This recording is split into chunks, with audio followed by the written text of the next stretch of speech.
Hello दोस्तों, कैसे हो आप लोग। आज इस वीडियो में हम स्टार्ट करने जा रहे हैं TYBMS सैम 6 का प्रोजेक्ट मैनेजमेंट जो सिलेबस है उसका क्वेश्चन पेपर 2022 नवंबर का देखेंगे क्वेश्चन पेपर विद सॉल्यूशंस। ठीक है, तो इसके अंदर अपने को एक पी क्वेश्चन गिवन है जिसमें आपको NPV निकालना है और प्रॉफिटेबिलिटी इंडेक्स निकालना है। क्वेश्चन गिवन है class a company has to make a choice between the two possible investment. ठीक है, प्रोजेक्ट ए और प्रोजेक्ट बी यहाँ पे दिया हुआ है। The immediate capital outlay on the each being rupees 80,000 each will continue for 5 years, and it has been decided that the discount rate of 10% is acceptable for all the three। ठीक है, all the three यहाँ पे इतने लिखा हुआ है। The cash flow before depreciation and after the tax for these projects are, यानी कि ये जो आपको प्रोजेक्ट का कॉस्ट गिवन है, ये क्या गिवन है आपको, डेप्रीसिएशन एंड टैक्स। ठीक है, before the depreciation and tax given है, दैट इसमें ये जो कैश फ्लो है इसमें हमने डेप्रीसिएशन और टैक्स को इंक्लूड नहीं किया हुआ है। तो आपको यहाँ पे डेप्रीसिएशन गिवन है और डेप्रीसिएशन यहाँ पे गिवन है आपको एक सेकेंड कितना परसेंट गिवन है यहाँ पे डेप्रीसिएशन देख सकते हो, उसमें लिखा भी है। आपको यहाँ पे कैलकुलेट करना है डेप्रीसिएशन। तो यहाँ पे आपको डेप्रीसिएशन गिवन है, देखिए आप देख सकते हो टोटल 80,000 है। 80,000 को आपको 5 ईयर्स तक कंटिन्यू करना है। तो हम क्या करेंगे, डेप्रीसिएशन कैसे कैलकुलेट करेंगे, आपको जो टोटल वैल्यूज गिवन है 80,000 उसको हम डिवाइड कर देंगे 5 से। ठीक है, यहाँ पे आपको पहले क्या करना है, डेप्रीसिएशन निकाल लेना है। तो डेप्रीसिएशन तो कैसे निकालेंगे, हमें 80,000 गिवन है यहाँ पे और नंबर ऑफ ईयर गिवन है 5। अगर मैं इसको डिवाइड करता हूँ तो कितना आंसर आएगा, 16,000। अभी ये जो 16,000 का डेप्रीसिएशन आया है ये दोनों प्रोजेक्ट के लिए, प्रोजेक्ट ए और प्रोजेक्ट बी के लिए। तो अब अपना जो स्टेटमेंट रहेगा, ठीक है, वो कैसा बनेगा ये देखते हो। तो पहला हम क्या करते हैं, प्रोजेक्ट ए का निकालते हैं, फिर प्रोजेक्ट बी का निकालेंगे, ऐसे दो पार्ट में निकालते हैं। तो यहाँ पे क्या आएगा, फर्स्ट ईयर है आपके पास, ठीक है, ईयर 1 2 3 4 एंड 5 और लास्ट में इसका टोटल आ जाएगा यहाँ पे। ठीक है, इसका टोटल निकाल लेंगे अब। फिर इसके बाद आपको कैश इनफ्लो गिवन है, कैश IF लिख देते हैं इसको, कैश इनफ्लो। तो कैश इनफ्लो प्रोजेक्ट ए का गिवन है यहाँ पे, ये सेम कॉलम कॉपी कर देंगे। 15,000 22,000 फिर 35,000 फिर 25,000 और 20,000। ठीक है, ये हो गया। फिर इसके बाद हम निकालेंगे, यहाँ पे आपको डेप्रीसिएशन भी दिया हुआ है, तो यहाँ पे देखते हैं डेप्रीसिएशन। ठीक है, डेप्रीसिएशन सब नंबर ऑफ ईयर्स के लिए सेम रहेगा और प्रोजेक्ट के लिए भी सेम रहेगा। 16,000 मैं यहाँ पे कॉपी कर लेता हूँ 16,000। ठीक है, अब इसके बेसिस पे मुझे क्या मिल जाएगा, CF मिल जाएगा, यानी कि कैश फ्लो मिल जाएगा, एग्जैक्ट कैश फ्लो मिल जाएगा मुझे। तो मेरा कैश फ्लो कैसा आएगा, कैश इनफ्लो प्लस डेप्रीसिएशन। ठीक है, तो उसको मैं ऐड कर दूंगा क्लास। तो ये हो जाएगा फर्स्ट का 31,000, फिर सेकेंड को ऐड करेंगे तो 38,000, फिर इसको ऐड करेंगे तो 51,000, फिर यहाँ पे 41,000, फिर 36,000। ठीक है, ये हमें मिल गया कैश फ्लो एग्जैक्ट मिल गया। और इसके बाद हमें डिस्काउंटिंग फैक्टर्स यहाँ पे गिवन है, इसको लिखते हैं DF, जो कि 10% है आपका। ठीक है, बेसिक देखो डिस्काउंटिंग फैक्टर्स आपको अभी तो पता चल गया होगा कि कितना होगा, क्योंकि हर एक सम्स के लिए डिस्काउंटिंग फैक्टर सब सेम ही होता है, जिसमें आपको 10% निकालना होता है ना। तो इसमें आएगा 0.909। ठीक है, ये निकालते कैसे ये मैं आपको पहले बता दूं। अगर आपको डिस्काउंटिंग फैक्टर्स नहीं गिवन है, क्योंकि आपको याद थोड़ी ना रहेगा इतना सब कुछ, तो हमें क्या करना है, 1/1.1। ठीक है, क्या करना है, अगर आपको डिस्काउंटिंग फैक्टर्स निकालना है तो डिस्काउंटिंग फैक्टर्स आपको 10% गिवन है, तो हमेशा क्या करते हैं हम लोग 1/, ठीक है, 1 + 10% करते हैं। ठीक है, तो जब हम इसको सॉल्व करेंगे तो आंसर क्या आएगा, 1/1 प्लस, ठीक है, 10% है यहाँ पे, 10% का मतलब क्या होता है, 0.1। अब हम इसको ऐड कर देंगे तो 1/1.1। इसको जब हम डिवाइड करेंगे क्लास तो आंसर कितना आएगा, मैं यहाँ पे लिखता हूँ, इसका आंसर आएगा 0.909। जब आप कैल्सियम में करोगे तो इतना आ जाएगा। फिर आपको इक्वल का बटन सिर्फ प्रेस करते रहना है। ठीक है, जब आप इक्वल का बटन प्रेस करना है कब तक करना है, ये 5 ईयर्स के लिए करना है, ये आपको 1 ईयर्स के लिए आ चुका है। ठीक है, तो अभी आपको इक्वल का बटन, सिर्फ इक्वल का बटन करना है प्रेस, और कुछ नहीं प्रेस करना है, ओनली इक्वल का बटन। ठीक है, तो ये कितना करना है, ये तो 1 टाइम आ गया, अभी आपको 4 टाइम और इक्वल का बटन प्रेस करना है। ठीक है, तो जिसमें आपका डिस्काउंटिंग फैक्टर्स आएगा 0.826, फिर 0.751, फिर 0.8683, फिर 0.621 आएगा। फिर इसके बाद हम यहाँ पे पीवी निकाल लेते हैं क्लास। तो आप पीवी कैसे निकालेंगे हम, इसका मल्टीप्लाई करके, ये 31,000 है, तो इसमें फर्स्ट आएगा आंसर 28,179, फिर सेकेंड आएगा 31,388, थर्ड का आंसर आएगा 38,301, फिर 28,003, फिर 22,356। ठीक है, इतना आ गया। अब हम इसको ऐड कर लेते हैं क्लास, यहाँ पे मुझे थोड़ा सा स्पेस चाहिए, तो इसको ऐड कर लेंगे ये सबको, तो आंसर आएगा 1,48,227। ठीक है, ये आ गया। अभी अपने को प्रेजेंट वैल्यू मिल चुकी है क्लास। ठीक है, तो हम क्या निकाल सकते हैं, एनपीवी निकाल सकते हैं। एनपीवी का फॉर्मूला क्या होता है, टोटल पीवी। टोटल पीवी में से हम क्या करेंगे, कॉस्ट ऑफ इन्वेस्टमेंट माइनस कर देंगे, right, cost of total investment. अगर मैं इसको माइनस करता हूं क्लास, तो देखो टोटल पीवी कितना है अपने पास, 1,48,227, और कॉस्ट ऑफ इन्वेस्टमेंट अपना स्टार्टिंग में जो गिवन था 80,000। ठीक है, इसको माइनस कर लेंगे तो इसका आंसर मुझे मिल जाएगा 68,227। अब मुझे नेक्स्ट वन इसमें पूछा है कि प्रॉफिटेबिलिटी कितना होगा, तो वो भी मुझे बताना है। तो इसका भी फॉर्मूला देख लेते हैं प्रोजेक्ट 1 का। तो इसमें लिखते हैं प्रॉफिटेबिलिटी इंडेक्स। इसका फॉर्मूला क्या होता है, टोटल पीवी। ठीक है, total PV divide by cost of investment, ये वाला यहाँ पे माइनस करने का, यहाँ पे डिवाइड करने का, तो आपको आंसर मिल जाएगा इन्वेस्टमेंट। ठीक है, तो टोटल पीवी कितना है यहाँ पे 1,48,227, और अपने पास आउटफ्लो कितना है या कॉस्ट ऑफ इन्वेस्टमेंट कितना है 80,000। ठीक है, इसको डिवाइड कर दिया तो आंसर आएगा 1.85। क्लियर, समझ गया किस तरीके से हमने ये सम्स को सॉल्व किया। सेम इसी तरीके से अभी हम प्रोजेक्ट बी को भी सॉल्व करेंगे। तो यहाँ पे लिखते हैं अभी प्रोजेक्ट बी। देखो ये 15 मार्क्स का सम्स है, तो आपको ये अटेम्प्ट करनी ही चाहिए एग्जाम्स में। ठीक है, कि आपको 15 मार्क्स आराम से मिल जाएगा। 1 2 3 4 5 टोटल। चलो यहाँ पे फर्स्ट क्या लिखेंगे, कैश इनफ्लो लिखते हैं। ठीक है, कैश इनफ्लो ये कॉपी कर देंगे पूरा। तो 10,000, 20,000, 40,000, ठीक है, फिर 30,000, फिर 20,000। ठीक है, फिर अपने को डेप्रीसिएशन गिवन है, जो कि हमने यहाँ पे वर्किंग आउट करके फाइंड आउट भी किया हुआ है। डेप्रीसिएशन कितना आया 16,000, तो 16,000 सब में कॉपी कर देंगे। ठीक है, सब में कॉपी कर दिया हमने 16,000। फिर इसको अभी हम प्लस कर लेते हैं यहाँ पे, तो अपने को मिल जाएगा सी एफ, दोनों को प्लस कर लेंगे। और 26,000 फर्स्ट, 36,000, फिर 56,000, फिर 46,000 एंड 36,000। ठीक है, कैश फ्लो मिल गया। फिर डिस्काउंटिंग फैक्टर निकालेंगे, एट द रेट कितना है 10% है इसका, और फिर इसके बाद पीवी निकालते हैं इसका। ओके, तो डिस्काउंटिंग फैक्टर्स यही पूरा कॉपी कर लेना है, यहाँ पे बार बार कैलकुलेट करने की जरूरत नहीं है यहाँ पे।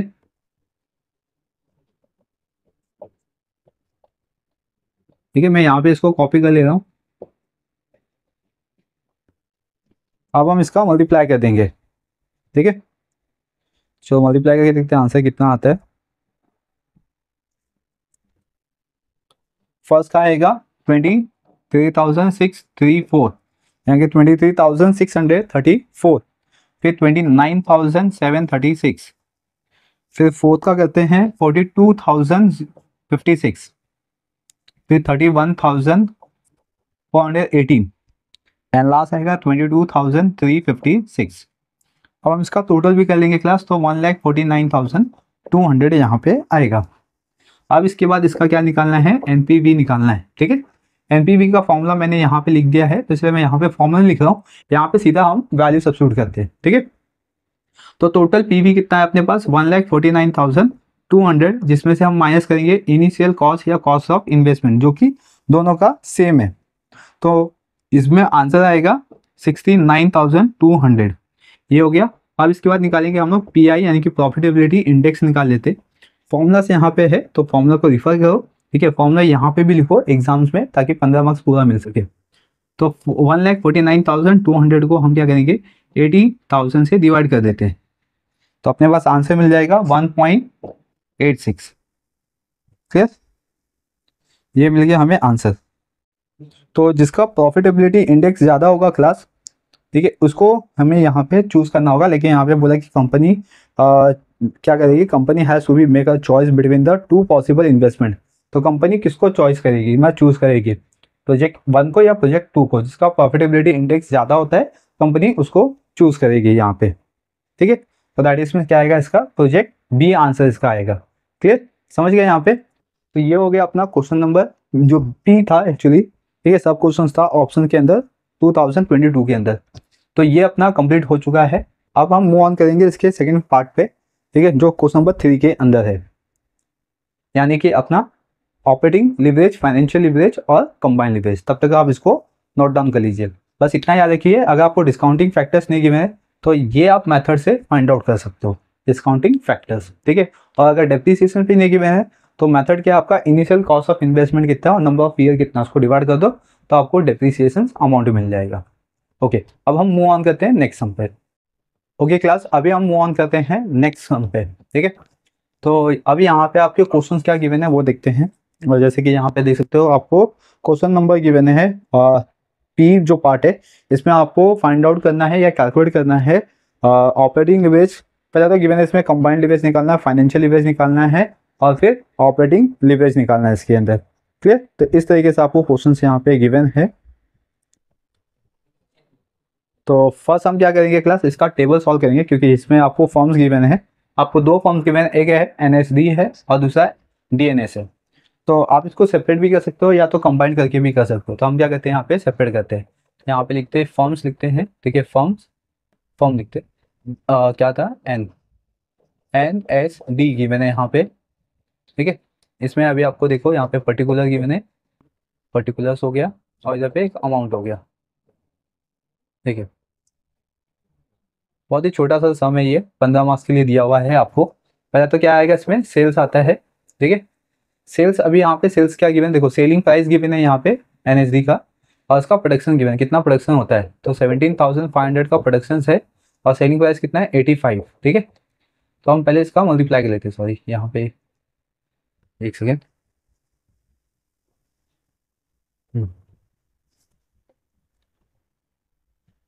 तो अभी हम इसका मल्टीप्लाई करके देखते हैं आंसर कितना आता है, एक मिनट। तो फर्स्ट आएगा अपना यहाँ पे देखो 14,87,500, ठीक है। ओके, ये हो गया। फिर हम इसमें से लेस करेंगे वेरिएबल कॉस्ट, तो इधर लिखते हैं वेरिएबल कॉस्ट। तो वेरिएबल कॉस्ट कितना है अपने पास, सेम प्रोडक्शन सेम लेंगे पहला, और वेरिएबल कॉस्ट देखो कितना है 38, तो 38 से इसका मल्टीप्लाई कर लेते हैं। तो आंसर कितना आएगा 6,65,000, ठीक है। और उसमें से हम लेस कर देते हैं इसको, लेस करने के बाद आएगा 8,22,500, ये बन जाएगा आपका contributions, contributions. Okay, then contribution से फिर हम क्या करते हैं, फिक्स कॉस्ट को लेस करते हैं। फिक्स कॉस्ट, फिक्स कॉस्ट देखो गिवन है यहाँ पे 4 लाख का, इसमें 4 लाख हम लेस कर देंगे तो हमें यहाँ पे क्या मिल जाएगा, EBIT मिल जाएगा। क्या मिलेगा, EBIT, ठीक है, earning before interest and tax. Minus करेंगे तो 4,22,500 आएगा। फिर इसमें से लेस करेंगे हम इंटरेस्ट, तो अपना जो सबसे लास्ट में आएगा वो हो जाएगा अपना EBT हो जाएगा, EBT, ठीक है। तो इंटरेस्ट कितना है यहाँ पे देखो, इंटरेस्ट गिवन है 1,25,000। अब इसमें से माइनस करते हैं तो आंसर कितना आएगा 2,97,500, ठीक है। ये फॉर्म हो गया NSD का। अब हम निकालेंगे यहाँ पे फॉर्म DNS का, तो इसमें सेम फॉर्मेट बनाते हैं, ठीक है। अगर आप इसको कंबाइन करके लिखना चाहते हो तो आप कंबाइन करके भी लिख सकते हो, ऐसा कुछ नहीं है कि आपको सेपरेट करके लिखना है। आप इसको कंबाइन करके भी लिख सकते हो। कंबाइन करने के, अब कंबाइन करके लिखोगे उसमें थोड़ा सा आपको टाइम बच जाएगा, ठीक है। ये जो पार्ट है ये बच जाएगा, लेकिन बस ये जो पार्ट है ये आपको अलग से करना पड़ेगा, ठीक है। यहाँ पे मैं हर एक चीज़ को शो कर रहा हूँ, इसलिए मैं अलग से कॉलम बना रहा हूँ। सेल्स यहाँ पे कितना है देखो, 31,800 का है। इसमें हम, इसका सेलिंग प्राइस कितना है, 37 से मल्टीप्लाई कर देते हैं। तो यहाँ पे मैं पूरा एग्जैक्ट शो कर रहा हूँ कि एग्जैक्ट हम कर क्या रहे हैं, तो इसलिए एग्जामिनर को थोड़ा सा ईजी हो जाएगा चेक करने के लिए। इधर पे 600 आएगा लास्ट में, मल्टीप्लाई कर दिया हमने, फिर माइनस कर दो वेरिएबल कॉस्ट, ठीक है। वेरिएबल कॉस्ट के लिए प्रोडक्शन सेम लो, यहाँ पे 31,800 और वेरिएबल कॉस्ट कितना है पर यूनिट 12, तो इसका 12 से मल्टीप्लाई कर दो तो 30 कितना आएगा, 3,81,600। इसको माइनस कर देंगे तो कॉन्ट्रीब्यूशन आ जाएगा, ठीक है। तो माइनस करने पे आएगा 7,95,000। फिर लेस करेंगे इसमें से फिक्स कॉस्ट। फिक्स कॉस्ट कितना है इसमें देखो, 2,50,000, तो 2,50,000 इसमें से माइनस कर दो तो 5,45,000 इधर आपका EBIT आ जाएगा, ठीक है। अब इसमें से लेस करेंगे हम लोग इंटरेस्ट,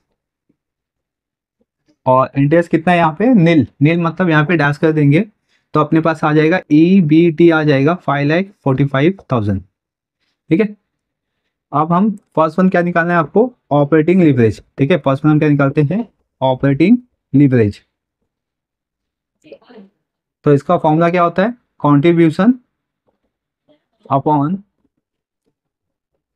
EBIT। कंट्रीब्यूशन किसका निकालना है, NSD का निकालना है, फिर DNS का निकालना है, ठीक है। NSD कितना है, NSD का कंट्रीब्यूशन देखो, ये NSD है, इसका कंट्रीब्यूशन कितना है 8,22,500, ठीक है। और EBIT इसका कितना है 4,22,500, ठीक है। अब इसको डिवाइड कर लेते हैं, तो अब इसका आंसर कितना आएगा वो देखते हैं। तो इसको डिवाइड करते हैं, 8,22,500 डिवाइड बाई 4,22,500, तो 1.94, ठीक है। फिर इसका कहते हैं कितना है 7,95,000, ठीक है।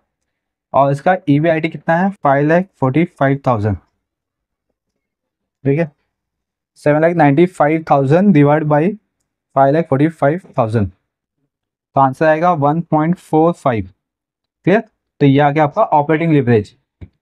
सेकेंड वन आएगा इसमें फाइनेंशियल लिवरेज, फाइनेंशियल लिवरेज, ठीक है।